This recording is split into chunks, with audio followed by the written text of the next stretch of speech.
The clock on my nightstand glowed 3:47 a.m. when I heard Beatrice rustling around in our walk-in closet, stuffing clothes into her designer luggage like she was fleeing a crime scene. I kept my breathing steady, pretending to sleep, while my wife of 12 years packed for another one of her mysterious business scouting trips.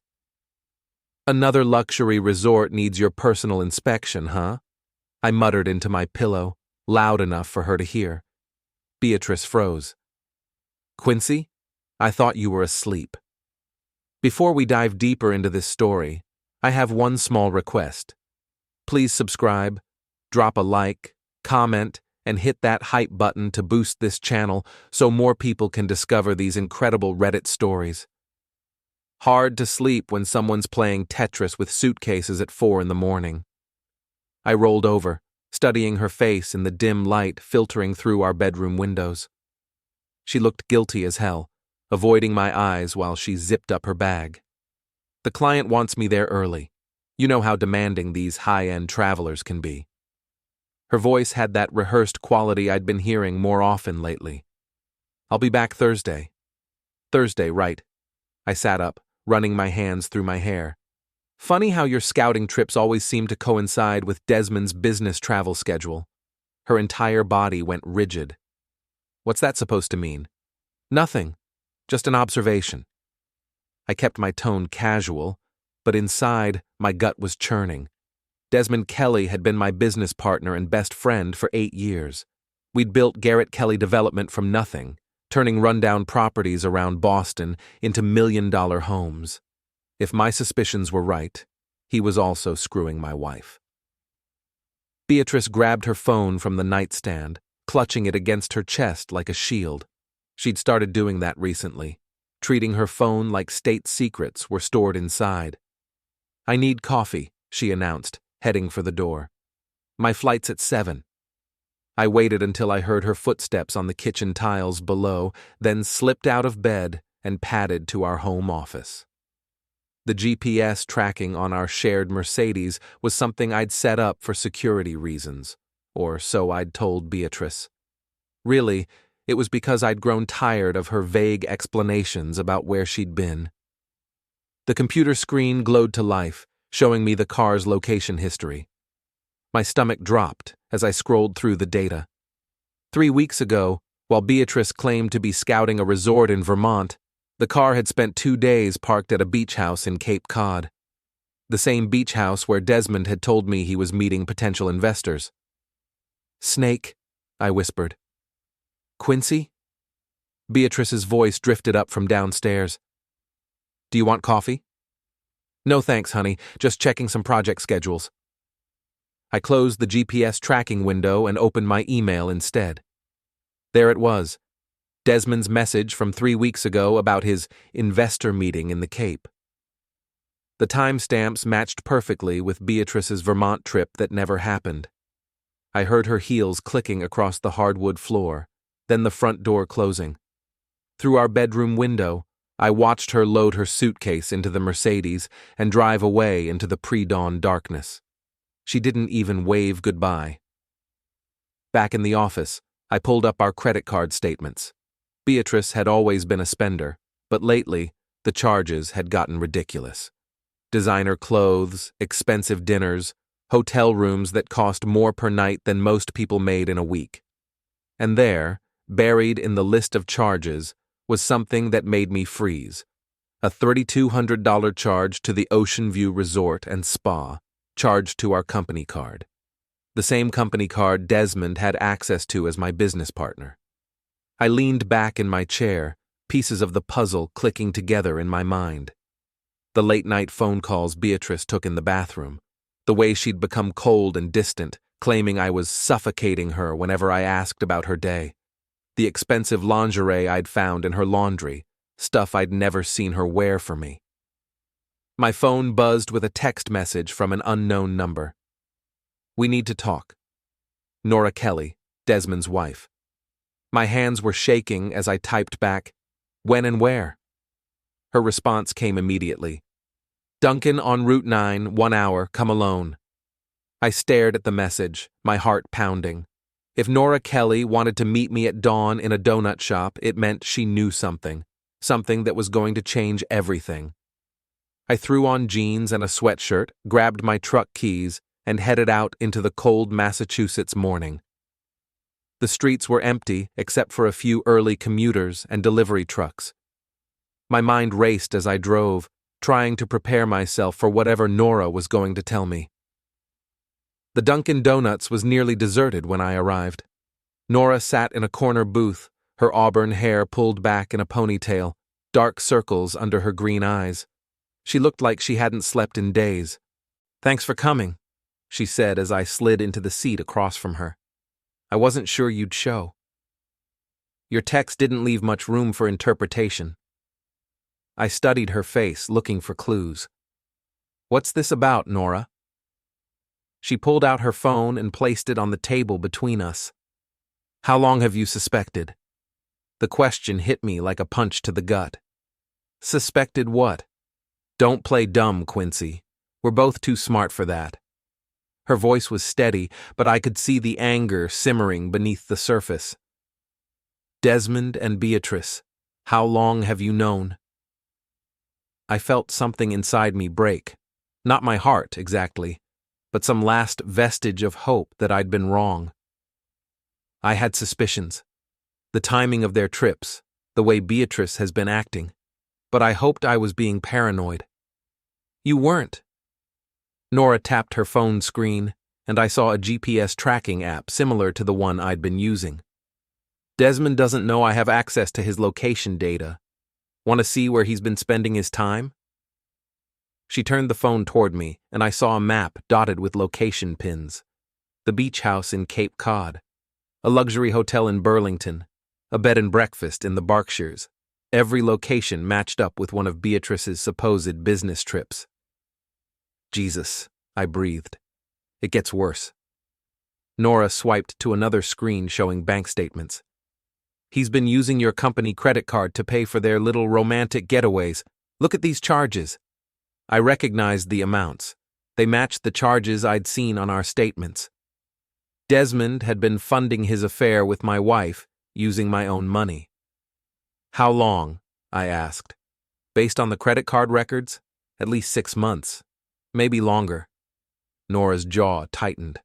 "I hired a private investigator last month. Want to see the photos?" "No." I held up my hand. "I believe you." We sat in silence for a moment, the weight of our shared betrayal settling between us. Finally, Nora leaned forward, her eyes sharp with determination. "So, what are we going to do about it?" "We?" I raised an eyebrow at Nora across the sticky Dunkin' Donuts table. "You think I'm going to sit back and let them make fools of us?" Her laugh was bitter. "Desmond thinks I'm some helpless housewife who doesn't know how to check bank statements. And your wife thinks you're too trusting to notice her designer shopping sprees." I had to admit, there was something appealing about the idea of having an ally. For months, I'd felt like I was going crazy, second-guessing every suspicion, every gut instinct that told me something was wrong. "What did you have in mind?"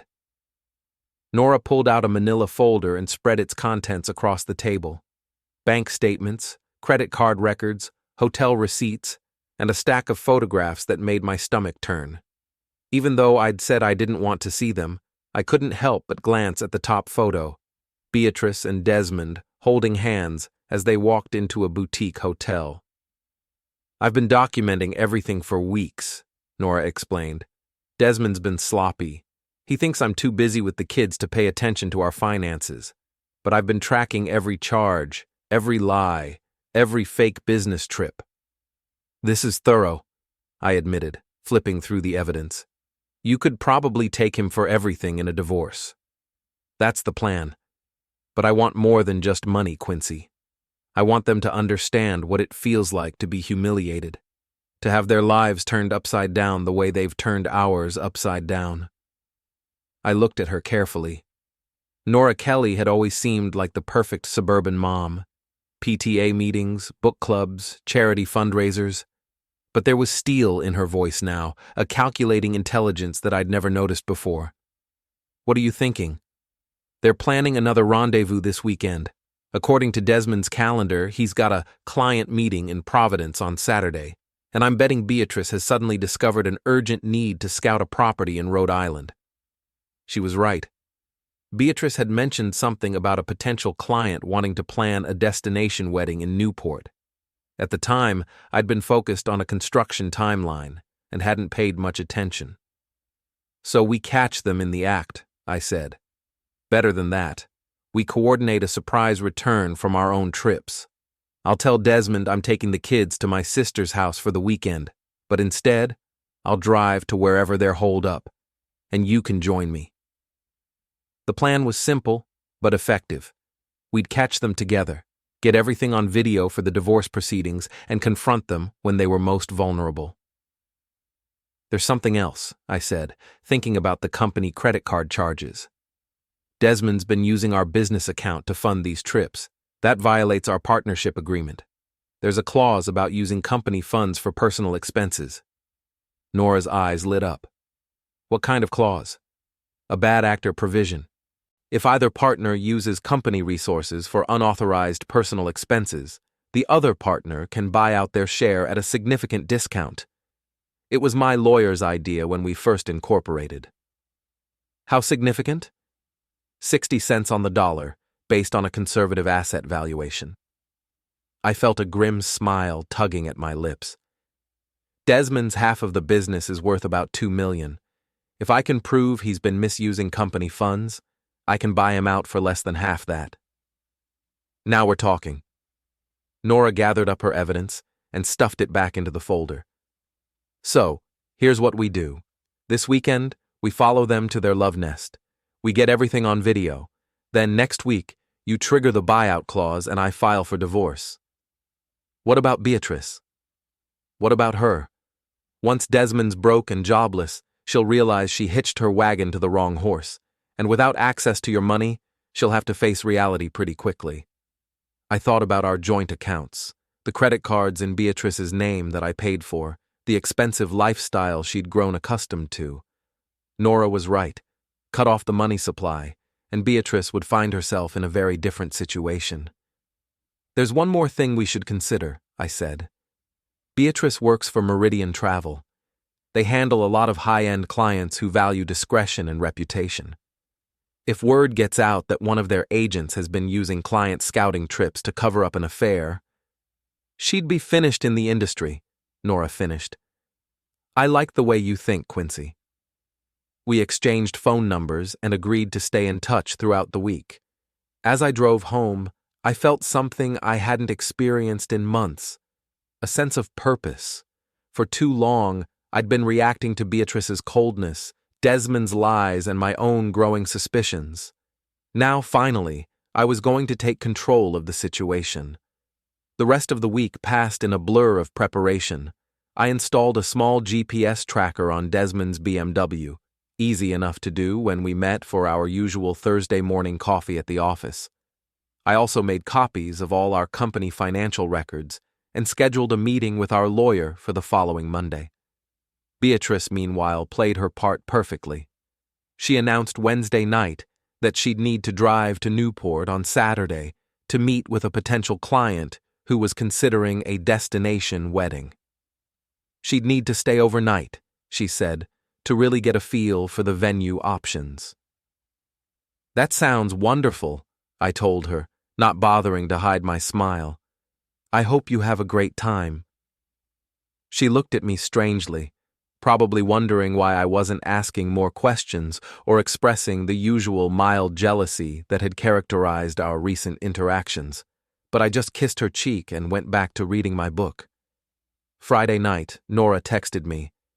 They're both at the Seaside Inn in Narragansett, room 237. I'm in the parking lot.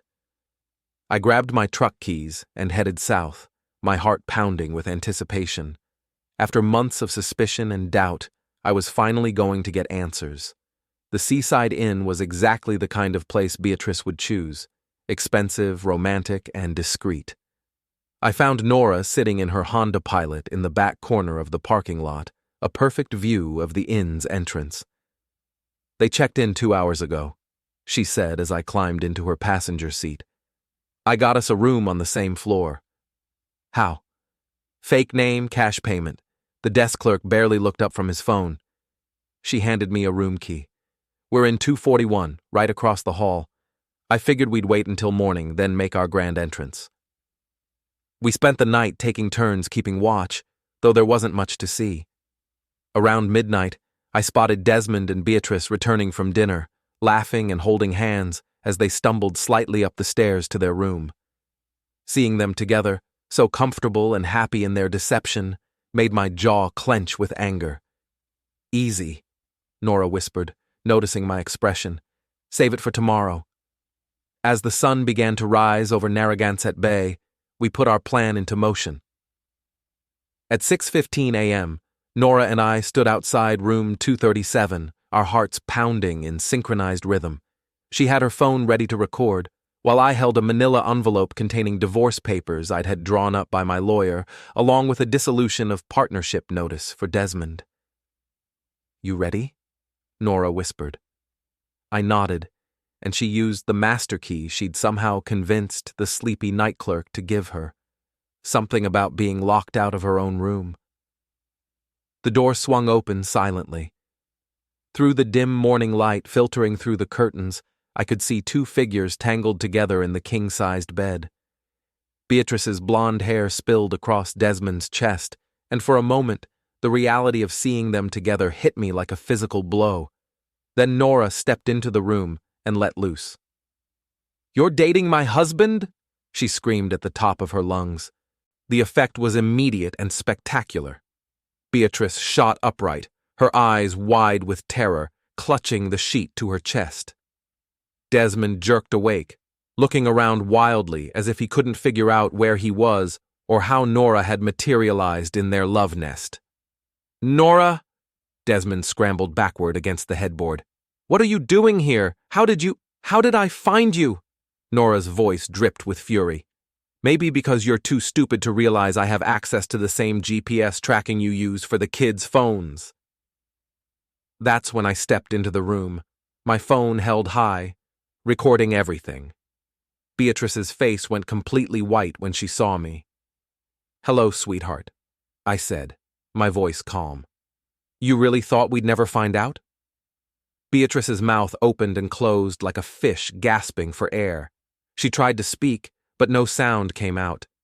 The confident, manipulative woman who'd been lying to my face for months was suddenly struck speechless.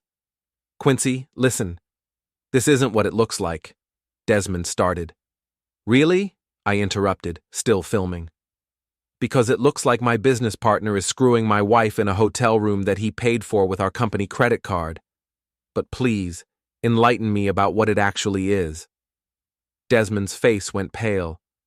The credit card. I can explain that. Oh, I'm sure you can.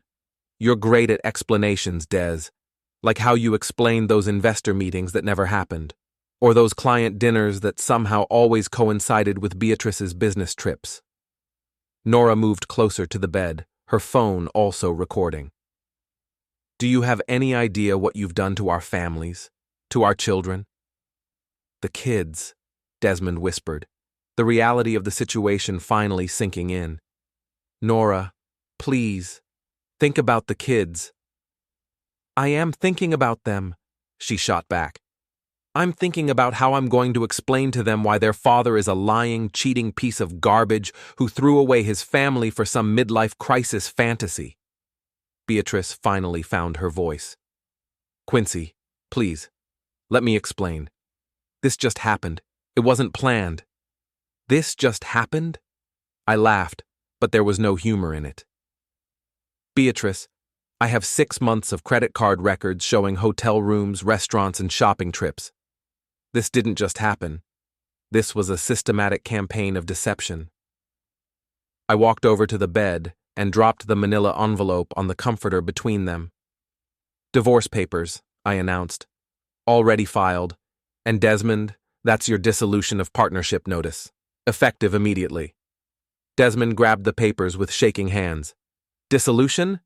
Quincy, you can't just... Actually, I can. Check Section 12B of our partnership agreement. The bad actor clause. Using company funds for unauthorized personal expenses gives me the right to buy you out at a discount. Congratulations, you just lost about $800,000. The red liquid drained from Desmond's face as he read the legal documents. This is insane. You can't destroy our business over a misunderstanding. Misunderstanding? Nora stepped forward, her voice rising again. You've been stealing from your best friend to fund your affair with his wife, and you call it a misunderstanding. Beatrice was crying now, mascara running down her cheeks in black streams. Quincy, please, we can work this out. We can go to counseling, we can fix this. Fix this? I stared at her in amazement. Beatrice, you've been lying to me for months. You've been spending my money on another man. You've been planning a future with someone else while pretending to be my wife. What exactly do you think there is to fix? I never meant for it to go this far, she sobbed. It felt like we were growing apart, and Desmond understood me in a way that... Stop. I held up my hand. Just stop. I don't want to hear your justifications or your excuses. I want you out of my house by Sunday night. Where am I supposed to go? The question came out as a wail. I shrugged. That's not my problem anymore.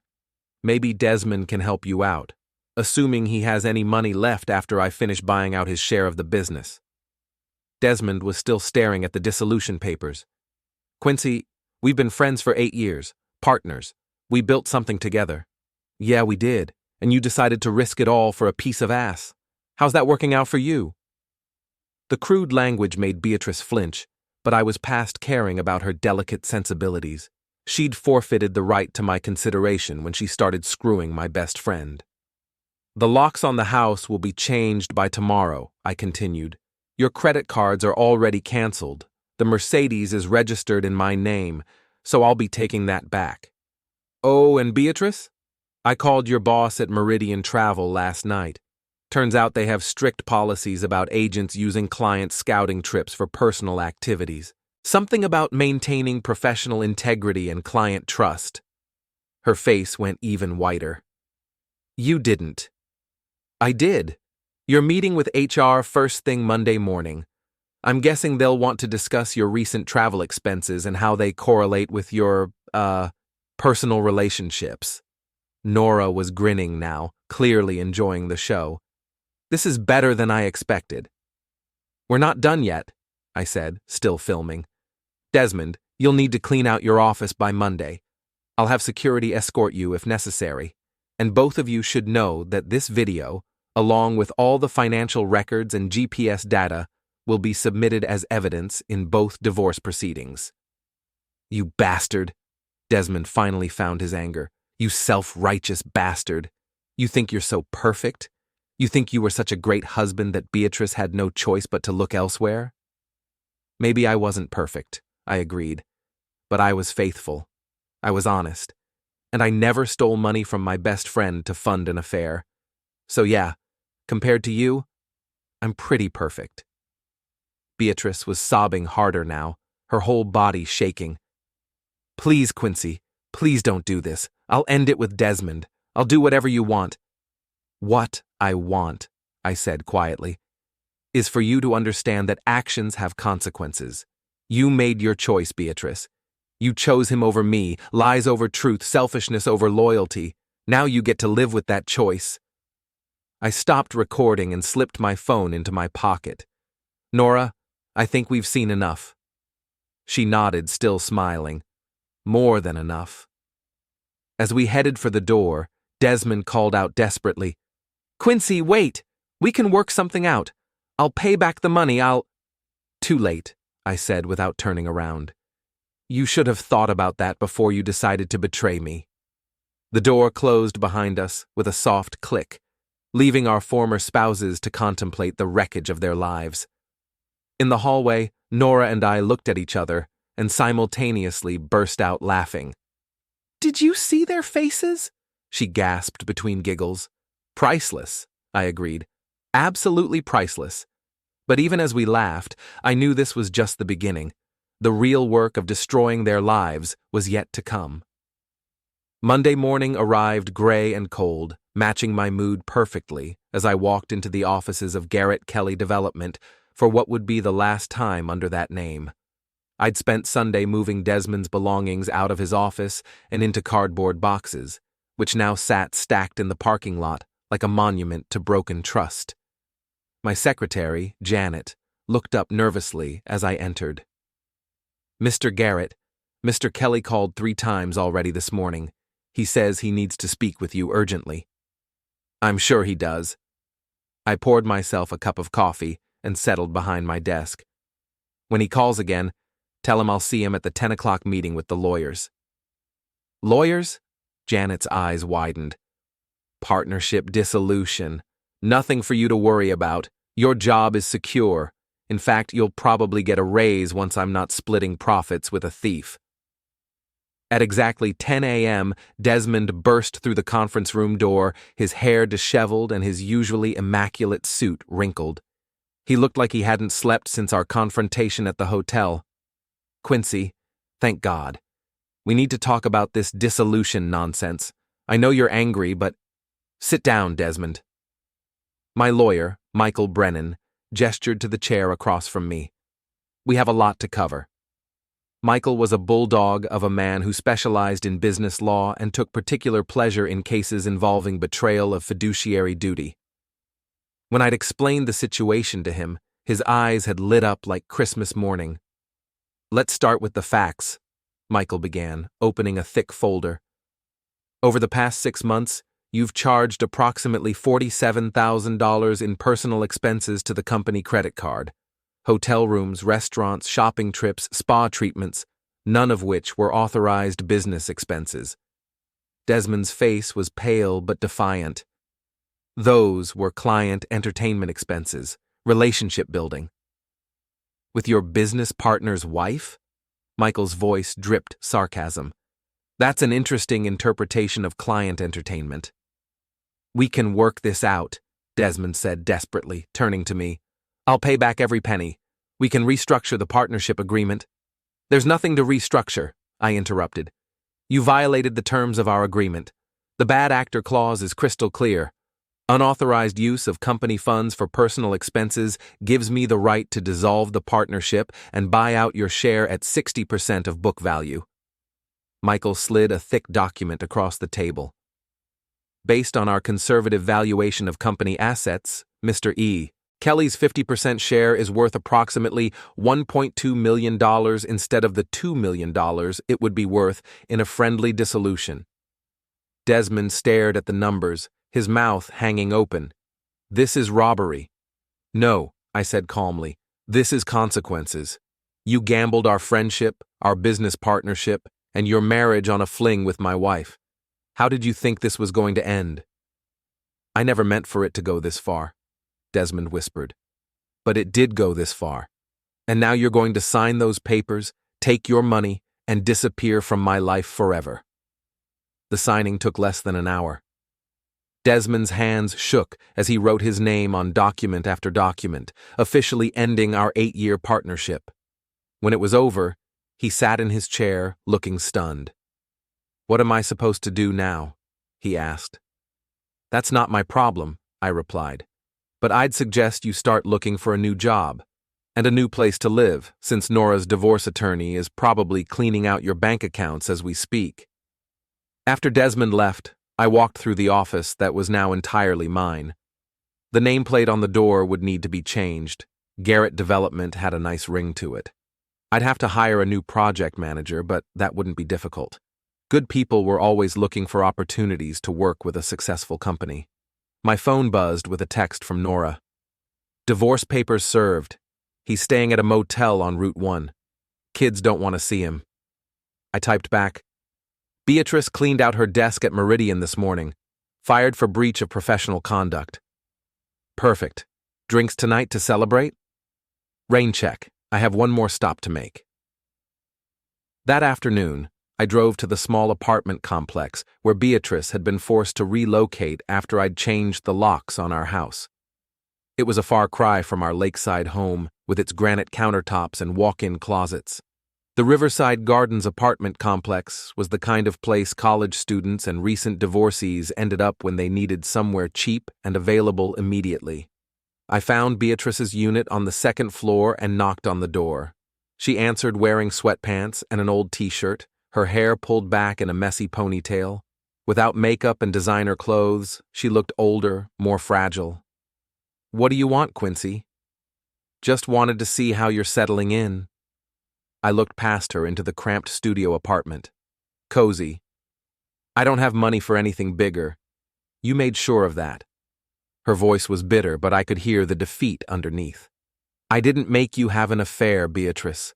I didn't make you lie to me for months or spend our money on hotel rooms with another man. You made those choices.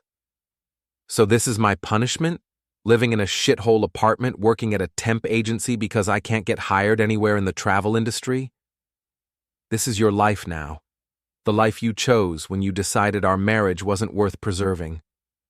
She started to cry, and for a moment I felt a flicker of the old sympathy. Then I remembered the GPS logs, the credit card statements, the months of lies and deception. "Desmond's broke too, in case you were wondering," I added. "Turns out, cheating with the boss's wife isn't great for job security. He's staying at the Red Roof Inn and applying for sales positions at car dealerships." "You destroyed both our lives," she whispered. "No, I just stopped enabling your lies. There's a difference." I turned to leave, then paused at the top of the stairs. "Oh, and Beatrice? I'm keeping the Mercedes.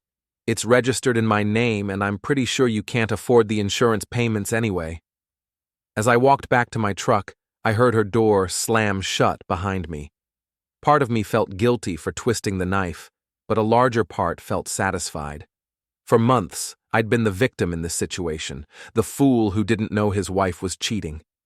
Now, finally, I was in control. My phone rang as I drove home. Nora's name appeared on the screen. "How did it go?" she asked. "Better than expected. She looks like hell." "Good. Desmond's not doing much better. I drove by his motel this afternoon. He was sitting by the pool in his underwear, drinking beer at 2 in the afternoon. Classy. The kids asked if they could change their last name. Apparently, some of their friends' parents heard about the affair, and they're embarrassed to be associated with him." That was harsh, but I couldn't bring myself to feel sorry for Desmond. He'd made his choices, and now his children were paying the price along with him. "What's next?" Nora asked.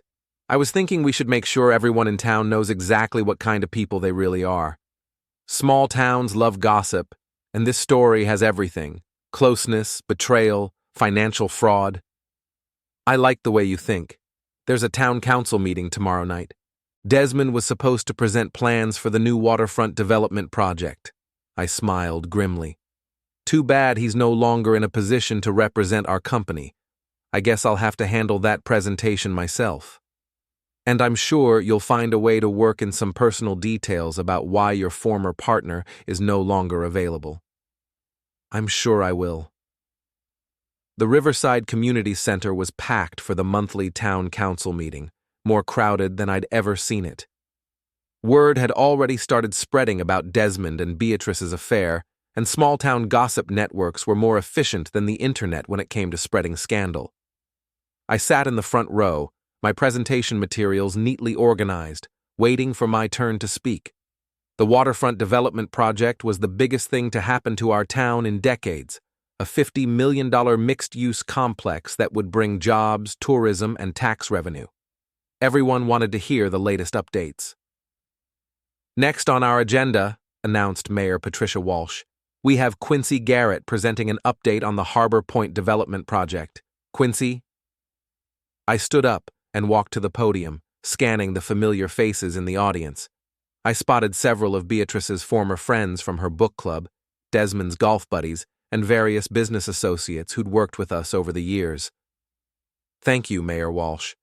Before I begin the presentation, I need to address some recent changes to the development team. As of this week, Desmond Kelly is no longer associated with Garrett Development or the Harbor Point project." A murmur ran through the crowd. Desmond and I had been partners for so long that most people couldn't imagine one without the other. Some of you may have heard rumors about the circumstances surrounding this change, I continued, my voice carrying clearly through the room. I want to address those rumors directly because this community deserves to know the truth about the people they do business with. Mayor Walsh looked uncomfortable. Quincy, perhaps we should focus on the development project. The development project is exactly what I'm talking about, I interrupted smoothly. Over the past 6 months, Mr. Kelly used company credit cards to charge nearly $50,000 in personal expenses. Hotel rooms, expensive dinners, shopping trips, all funded with money that was supposed to go toward this project. The murmur grew louder. People were pulling out their phones, probably texting friends and family who weren't at the meeting. These personal expenses were incurred during an extramarital affair with my wife, Beatrice Garrett, who some of you may know from her work at Meridian Travel. The affair was conducted during what they claimed were business trips, using company resources and violating the trust this community placed in our partnership. Now, there were audible gasps from the audience. I saw Beatrice's book club friends whispering frantically to each other, their faces shocked and delighted in equal measure. I want to assure everyone that despite this betrayal, the Harbor Point project will continue on schedule. Garrett Development has the resources and expertise to complete this project successfully, and none of the misappropriated funds came from the development budget. I clicked to my first slide, showing architectural renderings of the proposed complex. Now, let me show you what we're planning for the waterfront. The presentation went smoothly, but I could tell that half the audience was more interested in the personal drama than the building specifications. During the question and answer period, most of the questions were about the project timeline and job opportunities, but a few people couldn't resist asking about the situation with Desmond. Will Mr. Kelly be starting his own competing development company? Asked Tom Morrison, who owned the hardware store. I doubt it, I replied.